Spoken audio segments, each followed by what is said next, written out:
What was an uncanny, creepy or terrifying moment in your life that felt, or feels in retrospect, like a scene right out of a thriller or a horror movie? Used a holiday in the Scottish Highlands. Friends of the family had a cottage there in the middle of nowhere. It was always creepy, just because it was so isolated. Anyway, one day I went outside and heard the most unearthly sound I have ever experienced. It sounded like a robot demon cackling insanely while simultaneously crying in agony. It just sounded wrong. I went inside, white as a sheet, and told my dad. He grabbed a stick, lol, said come on, and set off to find the source. We homed in on the sound and saw it was coming from the area close to the water tank which filled from the stream and supplied the cottage. There was clearly something not from this world stuck inside the tank. We nervously approached and circled the tank. My dad suddenly said R and strides confidently to the tank. Now, I don't fully understand the setup of the water system, but there was some kind of small vent pipe on the tank. A large leaf had got stuck in the pipe and created a reed, like a woodwind instrument, and the tank was acting like a giant amplifier/reverb chamber. The sound was channeled down the valley the stream was in and straight to the cottage. I can still hear the sound in my head as I type this. Absolutely demonic. I still want to know how my dad thought he was going to tackle a slobbering hellbeast with a 3-foot stick. I always had this early childhood memory of a time we went to visit some family in Florida. I don't know how old I was, but somewhere between 6 to 8 years old I think. I went on a walk around the block with my uncle, and he said something like, hey, my friend lives here, let's stop in and say hi for just a minute.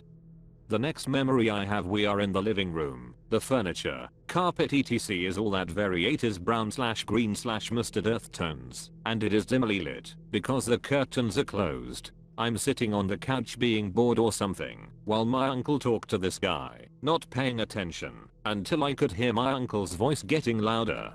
I hear his friend saying something like, come on man, I'll trade you an 8-ball for an hour with the kid. It stuck out in my mind because I knew what an 8-ball was in the context, if the magic type, and didn't understand why this guy wanted to give one to my uncle. My uncle seemed mad, and I didn't understand that either, and we left right after. I don't remember talking about it with my uncle, I think because I could tell he was mad and that confused and scared me. My uncle had a crack and cocaine problem that eventually gave him a heart attack and killed him when I was about 19. And it wasn't until then that the memory clicked into place and I realized what had actually almost happened to me. I have no idea why my uncle thought it was a good idea to bring a kid to a pickup, but I'm grateful he didn't pimp me out. Yikes. I don't remember exactly how young I was at the time, but it was really young. At the time my parents both worked full time and my very old grandmother lived with us and took care of me during the day. I was an only child at that time. We lived in flats. Throughout the day grandmother would take long baths and I'd be seated in front of the TV till she got out and played with me. This one time she took much longer than usual. At some point, after calling out to her and getting no response, I went to the bathroom door and knocked. When she didn't come out, I went in. She was submerged to her chin. Her body was twisted. Her face was so contorted it looked like she was in agony. Her lips were completely skewed to one side of her face and her eyes were IDK, just blank. I don't remember what happened next, but whenever my parents recounted the story they say I ran out screaming bloody murder out of the flat. Neighbors heard me, called an ambulance and my parents. She had a stroke and would be bedridden for the rest of her life. She died a year or so later I think. It's weird, I can't really remember what she looked like anymore, but her face, that time stuck with me. Parents told me I didn't speak for weeks afterwards. 10-year-old me. New family had recently moved in and had set up a shrine with a face on a tree and candles in the backyard. Irrelevant other than for context of creepiness. We became friends with the girl in the family who began telling us that her house was haunted. We were intrigued, as any good 10-year-old would be, but given their weirdness we thought nothing of it. One day, playing in the yard with her, a disheveled looking man comes running out the front door, followed by the family.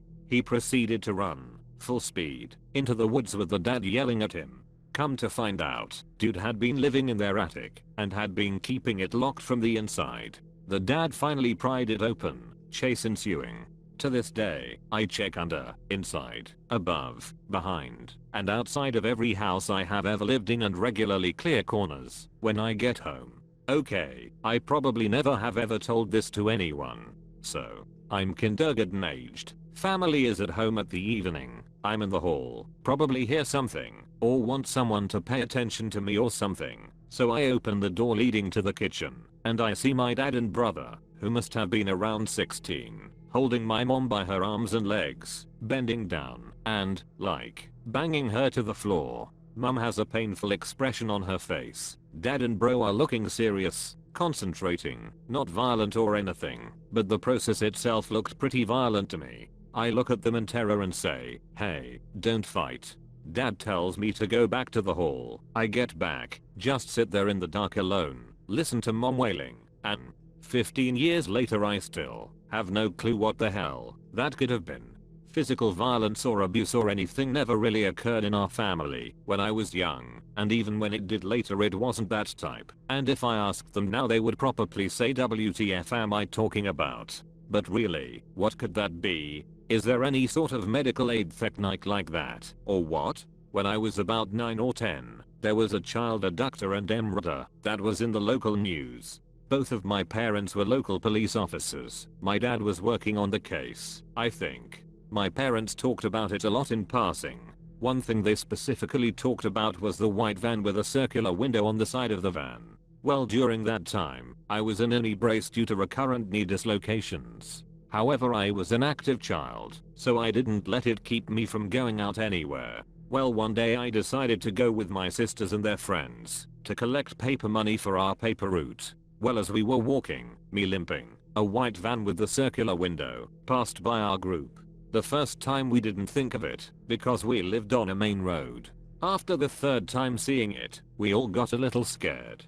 My sisters and their friends were saying how they can just make a run for it, they'll be fine. At that point, I started sobbing cause I knew I wouldn't get away cause of my knee. My sisters ended up walking me home and told me to lock the door, then they left me by myself. I remember spending the next couple hours avoiding windows and doors in case the van saw where I lived. It was pretty terrifying as a child. When I think about it now, I wonder how much my sisters might have exaggerated what they saw in order to scare me so they wouldn't have me tagging along. I remember when I was about 12 onward I'd randomly wake up in the middle of the night to my abusive mother standing in the doorway. She had this look she would give when she was particularly messed up between the alcohol and opioids and sleeping pills she'd mix. It was absolutely satanic.